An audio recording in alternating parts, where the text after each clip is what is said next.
Hello students, today we are going to discuss the remaining part 8 codominance under the chapter Principles of Inheritance and Variation. Up till now we have discussed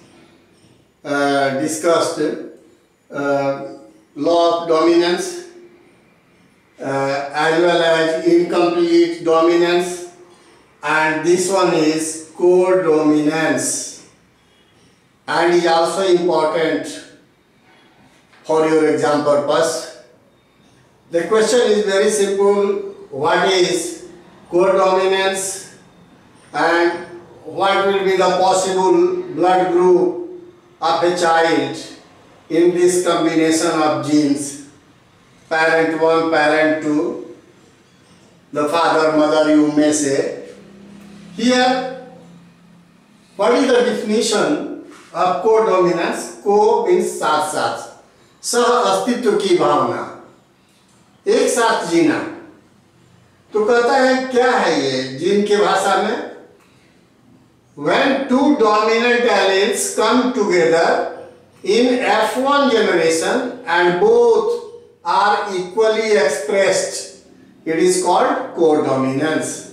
कहने का मतलब कि हमने law of dominance में देखा कि जब heterozygous condition capital T small T साथ आए तो tallness is only expressed. In another case of incomplete dominance हम लोग क्या देखे कि जब दो आए साथ तो दोनों के बीच का कलर पिंक कलर आ गया. और यहां कहता है कि जब दो डोमिनेंट एलील एक साथ आए तो फर्स्ट जनरेशन में F1 जनरेशन में और दोनों के दोनों साइड बाय साइड मैनर में इक्वली एक्सप्रेस्ड हो गए. इक्वल अपॉर्चुनिटी उनको मिला कि आप दोनों आ जाएं और जो F1 हुए वो दोनों कैरेक्टर को शो करते हैं. और ये सबसे अच्छा एग्जांपल मिलता है AB blood group of ABO blood group system of human beings. You just see the ABO blood group is controlled by gene I, isoglobulin. Gene I regulates the ABO blood group system of human beings, and it can be studied in population because in a diploid cell at a time only 2 genes can be there. This combination can be there, any one from this one. तो इसका मतलब साफ है कि ABO blood group system में ये gene I जो है ये रेगुलेट करता है ब्लड ग्रुप टाइप. अब जीन आई का 3 एलील्स हैं. There are 3 alleles of gene I, IA, IB and this one represented as small I. IA and IB are dominant on gene I. छोटे I पर IA और IB पूर्ण रूप से dominant है. इसका मतलब कि अगर ये होमोजाइगस कंडीशन में रहे तब या हेटेरोजाइगस कंडीशन में रहे तब ब्लड ग्रुप जो होगा बच्चे का AA ही होगा. और इसी तरह से IA, IB प्रोड्यूस शुगर. अब ये कैसे different type of blood group बनाते हैं? तो these genes are responsible for formation of a type of sugar on the surface of RBCs, that is antigen membrane, which slightly differs from one another.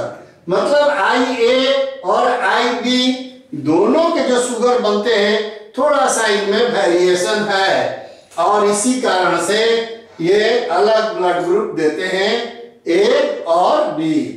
और जो I है, gene I, छोटा I, ये किसी तरह का शुगर प्रोड्यूस नहीं करता, तो इसमें एंटीजन नहीं है. अब देखिए यहाँ अगर एलील पर टेबल से समझने का कोशिश कीजिए genetic basis of blood group, और इसमें कहाँ है कोडोमिनेंस. तो कोडोमिनेंस यहाँ है, देखिए हमने ग्रीन से यहाँ अंडरलाइन किया है. AB blood group shows or is a good example of codominance. अब एक पेरेंट है जिसमें कॉम्बिनेशन जीन का IA, दूसरे का IA हो सकता है होमोजाइगस IA, और इस तरह से ब्लड ग्रुप क्या होगा, A होगा हमेशा। अब उसी तरह से ये अगर एक पेरेंट का IA है जीन और दूसरे में IB है, B ब्लड ग्रुप है, तो इस तरह से ये AB हो जाएगा, दोनों कोडोमिनेंस के चलते एक्सप्रेस हो जाएंगे और बच्चे का ब्लड ग्रुप AB होगा। IA और छोटा I का जब कॉम्बिनेशन होगा तो ये इसी का हेटेरोजाइगस रूप है, ये होमोजाइगस है। तो ये चूंकि I और कैपिटल A जो जीन है ये डोमिनेंट है छोटे I पर, इसलिए मेंडेलियन रूल के अनुसार, लॉ ऑफ डोमिनेंस के अनुसार A ही होगा रिप्रेजेंट। तो इस बच्चे का भी ब्लड ग्रुप क्या होगा, A होगा। उसी तरह IB हो इधर, IA हो तो IB IA या IA IB जो कहो AB ब्लड ग्रुप बनेगा। और इसी तरह से यहाँ होमोजाइगस हो गया तो यहाँ भी ब्लड ग्रुप B ही बनेगा। और यहाँ IBI तो चूंकि ये ब्लड ग्रुप हेटरस है, यहाँ कॉम्बिनेशन, तो ये भी क्या बनेगा, B बनेगा, केवल एक ही तरह का आएगा। और छोटा I ये रिसेसिव है। लेकिन जहां छोटा I दोनों पेरेंट्स में आ गए तो कॉम्बिनेशन क्या होगा, जीनोटाइप ऑफ चाइल्ड, छोटा I homozygous condition and the blood group becomes O type. तो इस तरह से AB ब्लड ग्रुप को हम लोग क्या कहते हैं, ये रिसिपिएंट है यूनिवर्सल, और O ग्रुप जो है डोनर है, यूनिवर्सल डोनर। तो इस तरह से ये किसी को दे सकता है, ये किसी से ले सकता है, वो बाद में हम लोग देखेंगे। आप देख लो यहाँ कि जीन का क्या कॉम्बिनेशन है, कितने तरह का जीनोटाइप बनता है पॉसिबल, और क्या ब्लड ग्रुप हो सकता है। This is called ABO blood group system and was established by Landsteiner. Thank you.